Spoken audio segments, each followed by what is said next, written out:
Yes, brother. Walaikum salam.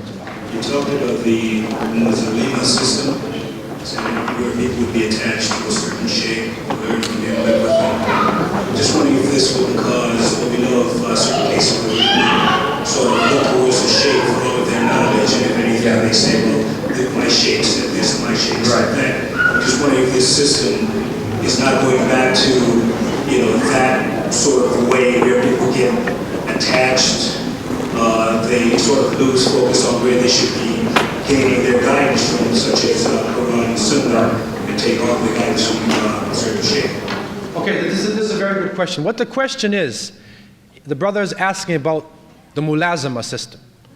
And that is the system where you are underneath a sheikh and you are studying and living with that person.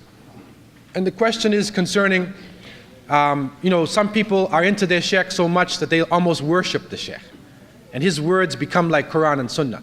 No, what I am talking about, there's a difference between, I think what you're talking about is something that is used in some groups of tasawwuf.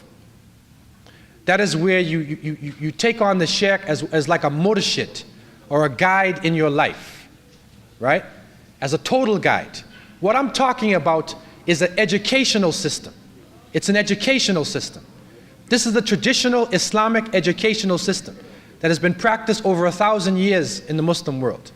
And that is, there are certain specialties. You see, the idea of having everybody in a university, right? In one building in a university, and you sit and you have a blackboard and chairs, that is a recent UNESCO 20th century idea. The traditional idea is, if you look at Bukhari and Muslim and the people who compile hadith, they would travel to certain parts of the world because there would be a sheikh in the area who was specialized, who knew a hadith, or who was specialized in a certain area. So you would go to that person for your specialization.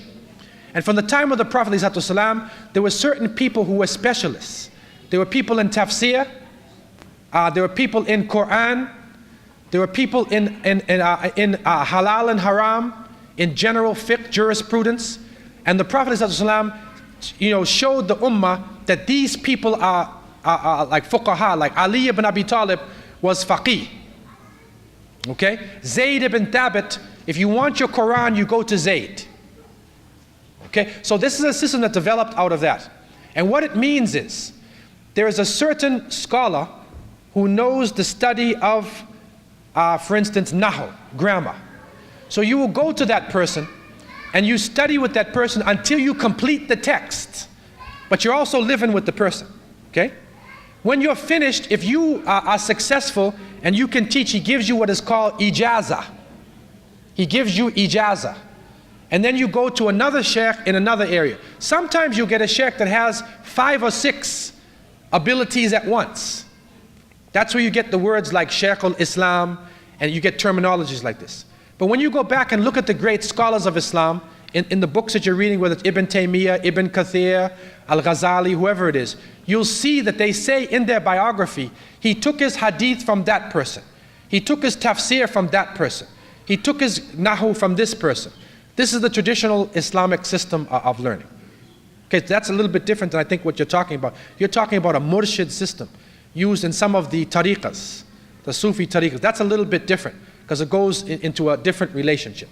What I'm talking about, one that's based on education and application of the knowledge. So it's a knowledge-based system that is being used. And people are now seeing the advantage of going back to this knowledge-based system where the practice of Islam is also tied in. Okay, so it's a little bit different system. And again, it is something used by the revivalists and the great scholars throughout Islamic history.